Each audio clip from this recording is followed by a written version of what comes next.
Well, welcome in to My Dogs Are Barking on MPW Digital. I am Landon, and I got my main man, Austin, here. Austin, what's going on, man? Nothing much, man. Just chilling. I'm in a different setup today. I'm in a different house right now, but I had to be here for the Texas A&M preview. This is such a big episode, big game. So I'm glad I got to make this video. Yeah, this week, so on this episode, on this Monday, we are talking about Texas A&M as the upcoming game for Mississippi State. We'll get into the preview of that game and what it means. It's a big game, and A&M's a very good team. They're 15th team in the nation currently. But before we get to the preview, let's talk about some recruiting news. Last week we started out, I think we started out last week with talking about how Mario Nash Jr. had decommitted from Mississippi State to Florida State. This week, some unfortunate bad news to again start the show, as just recently learned Mississippi State lost out on Kevontae Henry, the number one defensive end in JUCO. Decided to flip to Alabama today. And then, if that wasn't enough, just a little bit later, I believe he's Stephen Miller in the secondary flipped from Mississippi State to USC. Two really big blows to Mississippi State's defense, a defense that obviously is really struggling and has been this season. And they continue to lose out on players. Obviously, you would imagine both of those teams have bigger NILs than Mississippi State does, but like, is that the biggest part of it? Is it something else? Just immediate reaction though, Austin. What's on your mind, man? Yeah, it's rough. Losing Henry to Alabama, you can't be too mad at it. I mean, Alabama, Mississippi State, who are you going to pick? I mean, like you said, Alabama has the bigger bag. They got, I mean, better. They have better everything. To be honest, I can't be too mad at that. But he was going to be a great player. He was going to be a starter week one. I mean, I could almost guarantee it because we don't have any depth there. And yeah, this really hurts our recruiting. Really hurts our recruiting, and just hurts depth very much. And then just a defensive line, we need help immediately. And not having like JUCO guys are so important. So not having him is going to hurt us a lot. But he's going to go to Alabama, and I mean, you can't be too mad at it. But I mean, yeah, Stephen Moss going to USC. He's only a 3-star. Vandy looked at him a whole lot, but I don't know. I mean, it's a tough loss to him. That's another guy that we really needed for depth. A solid defensive back. And we can't keep losing these recruits. Right now, we have the 33rd best recruiting class in 2025. We got to get that up. I mean, Zach Arnett left us in such a bad position in recruiting. I mean, when he left, we had the 48th best recruiting class. Jeff Levy brought that way back up to like 31, I want to say. But right now, we're sitting at 33rd. Just a week and a half ago, we were at 24 or 25. And then we lost Mario Nash. That brought us back to 31, I believe, and now we're at 33. So we got to get back up. We got to make a lot of people, maybe some big flips or something. But defensively, I mean, if we're not bringing in depth pieces, we're going to get crushed these next 2 or 3 seasons, and that obviously goes into recruiting. So we got to keep recruiting harder. I mean, I love the legend Mike Leach, but I mean, defensively, he didn't really bring in a whole lot of guys, and Zach Arnett didn't really bring in a whole lot of defensive guys. And I mean, we're reaping the benefits of that now, and there's no benefits of it because we just have a lot of guys that should not be playing in the SEC starting for us. And so, yeah, I mean, Levy's going to have to get with Coleman Hutzler, and they're going to have to really just remake a game plan, or NIL. We're going to have give a lot of more money to NIL on the defensive side of the ball, or we're going to have to cook up something because, I mean, whatever's happening right now is not going to help us in the future, and we desperately need help on defense. And people keep saying that it's the Mississippi State has, okay, maybe like in terms of the SEC, like lower, of course, than Alabama, and it would appear lower than Ole Miss as well. But that they've got cash, but they're losing. They're still losing, and they have cash. It seems like they have some cash and they have playing opportunities, but they're losing players left and right. So here's kind of the question to finish off the recruiting part. Obviously, Coleman Hutzler and company it has been really, really bad this season. Really bad. And the unfortunate part is it looks like the offense is starting to come along at least a little bit, So they're having to consistently play catch up. So do you get the problem with getting rid of Coleman Hutzler, which appears to be what everybody wants, but we'll see. But if you get rid of him, you probably lose your top 3 defensive recruits right now. And I know the class isn't very good anyway, but if you go ahead and you lose out on Woodard, you lose out on Tony Mitchell, then you're going to be in an even tougher spot because those are guys that are going to come in and contribute immediately, and like we'll see what Cohen Hutzler's ability is in the portal, but like the portal class that was brought in was really bad, like probably the worst defensive personnel they brought in I cannot remember. I think personally, I think you'd have to go back sometime in the 90s, maybe, or even early 2000s teams, I feel like had better overall people brought in. Anyway, but the long and the short of it is, do you let go of Hutzler knowing you likely are going to lose those people, or do you keep him around and just hope to kind of garner, I don't know, some relationships he has with folks from Alabama or something? I don't know. But if you had the decision today, what would you do? I err on the side of just, if you're going to be bad, you just go ahead and move on and find somebody else. And even if you lose those top guys, well, it's might be better than finding a replacement to do something with. What are your thoughts? Yeah, I mean, this has been, I feel like in the last week or two, this has been a big topic of discussion, and I think for the rest of the season, it will be. Yeah, I think that we would definitely lose guys. I don't know if we would lose Woodard. We might. Tony Mitchell, we'd probably lose. I feel confident that we would. Xavier Hardy. I mean, those three guys are going to be difference makers week one next year. But I mean, Coleman Hutzler hasn't shown any fight. Before the year, we knew that we were going to get in just, I mean, if we were going to stay competitive in games, it wasn't going to be because of our defense. Okay. I mean, last week our defense played terrible and we only lost by 10 points. And we knew this going in. Jeff Lebby was not going to have a great defense. We knew that we were just going to get in a bunch of shootouts. And we saw that. I mean, Carson Beck had the most yards he's ever thrown. And he's played some very bad teams with some group of 5 teams. And I mean, we looked like a dang group of 5 team on defense on Saturday. We played terrible. And I mean, quite frankly, we haven't gotten any better. I mean, we just haven't seen any improvement. And Jeff Lebby, I'm all in on Jeff Lebby. After Saturday, I am so locked in on Jeff Lebby. And I think I see the future, and it looks so bright, in my opinion. The light at the end of the tunnel. Mississippi State fans they're starting to see it. They're really starting to see it. And I'm so glad about that, because I think that he's doing something special in Starkville, but I think you got to get rid of him. I agree with you. I think that Coleman Hutz, we got to go get I mean, to be honest, let's just be realistic. I like to be realistic. And I know not a lot of Mississippi State fans, they're not, let's be honest, they're not very realistic on when it comes to coaching hires. We're going to have to probably go get a group of 5 guy who's probably an up and comer, kind of like Coleman Hutzler, but has already had defensive coordinator training and has been elite in the group of 5 level. Because Coleman Hutzler, I mean, yeah, he's from Nick Saban's coaching tree, but it's not like he was in Nick Saban's office every day. I mean, he was just a guy, the outside linebackers coach, and we brought him in to be a first-time defensive coordinator at an SEC school, and it hasn't panned out at all. I mean, yeah, we were losing guys in the transfer portal that we had no reason of losing. I mean, there was that guy from Ohio State. I don't remember his name. I mean, like never played a snap for Ohio State, and he committed to somewhere, probably, I think, worse than us.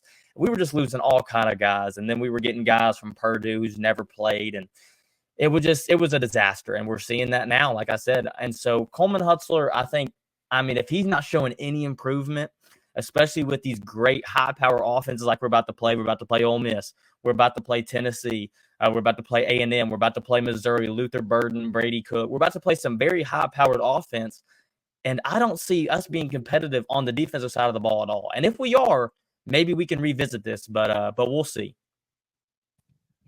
Yeah, and moving on from football for a second, again, we will get to our preview of Texas A&M. Before then, we're going to talk about some Mississippi State hoops. We got some hoops news for the Bulldogs and for the SEC. The poll came out this season, the SEC preseason men's basketball poll. We'll get to that in just a second and find where the Mississippi State's team, where they're ranked, has surprised me. But before we get to that, when people oftentimes talk about wanting to be rich, but if you think about it, what does it mean to be rich? Maybe it's less about reaching a magic number and more about discovering the magic in life. Skip Langley is your Batesville, Mississippi, Edward Jones advisor, serving clients in the area and across the state. Count on him for financial strategies that can help support a life you love. Because the key to being rich is knowing what counts. contact him today at 662-563-9843. And together, you can find your rich. Edward Jones, member SIPC. The coaching part, pardon me, the preseason poll for men's basketball in the SEC came out today. On top of it all, Alabama is number 1, Auburn 2, Tennessee 3, Arkansas 4, followed by A&M, Florida, Texas, Kentucky at 8, which is surprising. Ole Miss at 9, Mississippi State at 10, Vanderbilt finishes it out at 16, Oklahoma's down at 15, then just a bunch of kind of mixed there. Mississippi State at number 10 surprises me a little bit on the surface, just because of Josh Hubbard going into his second year. He's one of the best players in the SEC. And then some of the portal additions that they brought in seem fairly promising, but at the same time, and when I say fairly promising, I think Riley Kugel, the Florida transfer, I think he's really, really good. Really good. I think he's going to make a huge difference on the Bulldogs team. But I do understand that there's some unknown, and we know how portal additions go. Sometimes the people were in the portal for a reason. And so we'll see how it goes. Mississippi State added, let's see, 1, 2, 3, 4, 5, 6 players from the portal. And you just don't know how everything's going to come together. But I don't know. I guess I was just a little bit surprised with Mississippi State being number 10. Obviously they're polls. So what does it really matter? I get that, but I don't know. As I look at it, I go, really, who are they better than that's before them? Like I think Ole Miss, but they brought in some good portal players as well. I didn't see A&M being the number 5 team overall. But real quick, Austin, what are your thoughts on the poll rankings for SEC men's basketball? Yeah, I mean, you bring up a good point. Like from the surface level, you hear we're number 10, and you just don't really know who's better, who we're better than, and so it is hard to know. But I mean, we have a better team, just going into it than we had last year. I feel like Chris Jans, this is just another year in Starkville to get better and better. We made the tournament, and I mean, this is a tournament team, and we can easily upset a lot of the other 9 schools that are ahead of us, but. You really look at it, who are we better than? And Mississippi State, I mean, always gets disrespected in the preseason polls. And we'll see. But, I mean, the best way is just to show up and win the games. So, I mean, from the surface level, it's like, dang, that really sounds bad. But we'll see. We'll see halfway through the season, halfway through SEC play. Yeah, and Paul Jones reported in the scrimmage that Mississippi State had this past week. They played Western Kentucky, won by double digits, and had, I think, 10 different players that played double-digit minutes. So a lot of people playing. We'll see what that means. It might just be that they're trying to figure the team out. Who works well chemistry wise. It'll be interesting to see. There was pretty much 6 to 7 guys playing consistently in the rotation last season, but Mississippi State certainly had their woes. Personally, and we'll do a lot of once football season's finished with, obviously we'll lean really heavily into men's basketball. We love men's basketball. I really love SEC basketball in general. It's just gotten so good over the past couple of years. But we move to the preview of Texas A&M and Mississippi State. Mississippi State coming off that 41-31 loss to Georgia this past Saturday. And if you didn't get a chance to, go back and watch our reaction show on Sunday. We filmed that really late Saturday night, but got posted on Sunday on MPW Digital. Make sure you are subscribed to them as well, so when things come out, you can check it out. And look, MPW Digital, we mentioned, has a lot of great shows, but we are the only Mississippi State show, and so we want to make sure Mississippi State's getting love and is seen. So make sure you comment if you have a thought. Follow us on Twitter at MyDawgsPod. But let's get into this preview. Mississippi State comes off that loss versus Georgia, only a 10-point loss. The spread was 32. And so really, I think all fans are blown away from that performance. But now here comes Texas A&M. And I said 15 earlier. They're actually number 14 in the nation. They are tied along with LSU and Texas as number 1 in the SEC. They do not have a loss in the SEC. Their only loss in the season is the first game to Notre Dame. in which they were having a tough time moving the ball. But since then, they have won 5 in a row, including a 41-10 blowout win at home versus Missouri. Connor Wegman had 276 yards, Le'Veon Moss 138 rushing yards. Texas A&M is a really good team. Defensively, this is where the team's really good.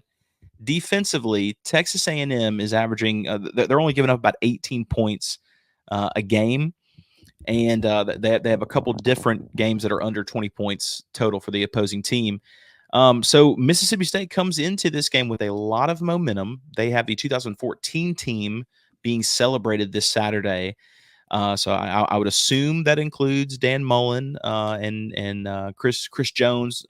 Jeff Lebby said he's not sure if Dak Prescott is going to make it, although after the performance on Sunday, he might just be very excited to be out of Texas for that given day.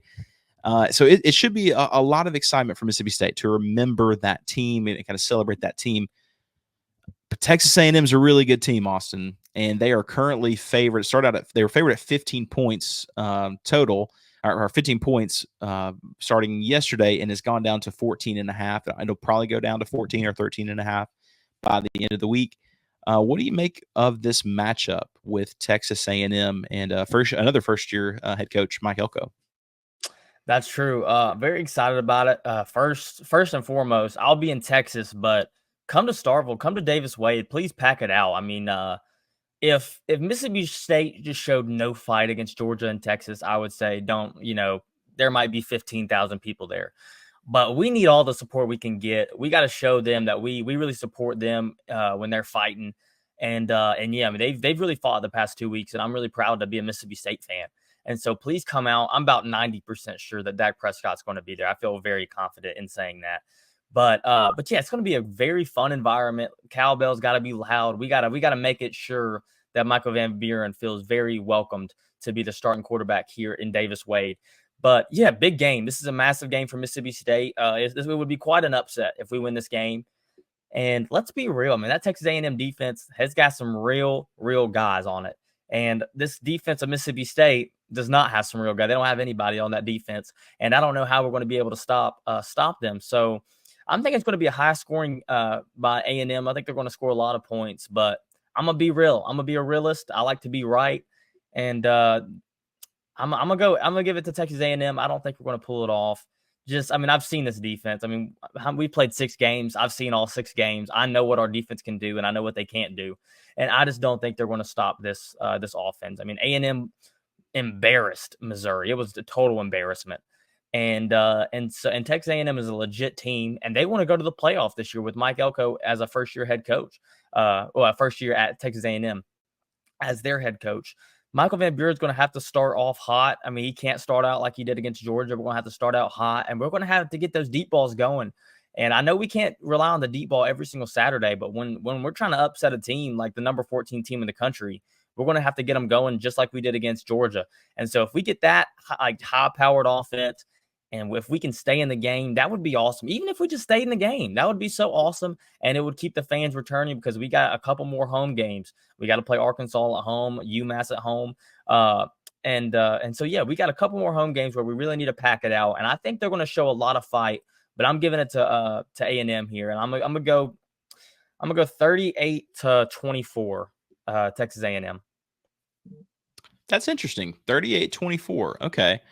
Which is funny enough. I mean, it's kind of sad to think about. But if Mississippi State scored 24, it'd actually be the most points any other team has scored on Texas A&M so far. I mean, their defense is really good.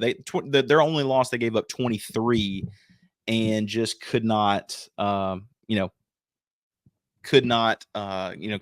So, yeah, I think this is a game where Mississippi State picked a great time to have a lot of confidence off of. I mean, I know they lost, but they are playing so hard. And even on today's episode of McCready and Siskey, go check that out. He was with McCready and Siskey, had AJ McCarron on, and Siskey was talking about how these teams that have really high NILs, and like say the Ole Miss, say the Alabamas, and then you compare them with the teams maybe who don't have as high of an NIL, and the teams that are of that lower caliber, they are playing so hard. Vanderbilt is playing so hard. Mississippi State is playing so hard. And he pointed out the reason he thinks that is because there's not as many divas as and he didn't say divas, I'll say that, but coming in, it's a lot more of team chemistry. Guys are playing for themselves. They're going all out, even if they're lesser talent than other folks. That chemistry is really important. And those guys were playing really, really hard. This is a game I told Austin a month ago, maybe over a month ago. This is if Mississippi State is going to lose a game, I'll say it, and I have pretty much every week we've had a preview show. But this is a game, man. I think Mississippi State, I'm not going to say Mississippi State wins the game, but if they did, it would not shock me in the slightest. Would not shock me at all if Mississippi State wins this game. But Mississippi State, I feel very confident, will cover the 14.5. They will be within 14 points of Texas A&M, and it's going to be I would not be shocked at all if State loses this game very close late. And the only reason this defense for A&M is really, really good. That's the only thing that's not putting me over the edge to say Mississippi State's going to win this game outright. I will say briefly, though, if you pay attention to our Thursday show, we have a segment called Against the Odds, where Austin and I pick an underdog, a money line game underdog, and kind of we make a pick each. And we, over the past 2 weeks, are 3-1 in those games. We both got our picks right Saturday. Last week, Austin got the huge moneyline victory of SMU beating Louisville. That was like a plus 360 or something. It was crazy. So pay attention to our Thursday picks, matchups, and pick shows. We have some good stuff there. We also said that Florida was going to end up making that a 7-point game, and by golly, George, they did. Unfortunately, Graham Mertz is out now for the season. It's going to be DJ Lagway time. So that's unfortunate. In this game, though, I think it's going to be. I really do think it is going to be a close game. I'm going to take A&M 31-20 in this game, but I think it's going to be close. Would not be shocked at all if Mississippi State pulls off the victory in this game. But think for just a moment, guys. There's a little bit more momentum right now than there has been in a while. So with the recruiting news, I know is bad news, but this offense is humming, and these guys is humming at a better rate that they were, and these guys are playing extremely hard. So Austin, anything to leave us with here on this Monday preview show? Yeah, guys, make sure you check out our video, our Georgia reaction. I thought it was right, like Sunday night, just real late Saturday night we recorded it, but it was very very fun just to dissect that game. So make sure y'all go check that out. And then obviously, yeah, on Thursday or Friday we're gonna have our pick show, and that's a whole lot of fun where we pick a lot of SEC games, and then we touch up on Mississippi State A&M a little bit again, and then at the very end, the Against the Odds, which is awesome. But yeah, make sure y'all check that out. Make sure y'all subscribe to MPW Digital, and that's all I got. Awesome. Thank you guys so much for listening. Be back on Wednesday.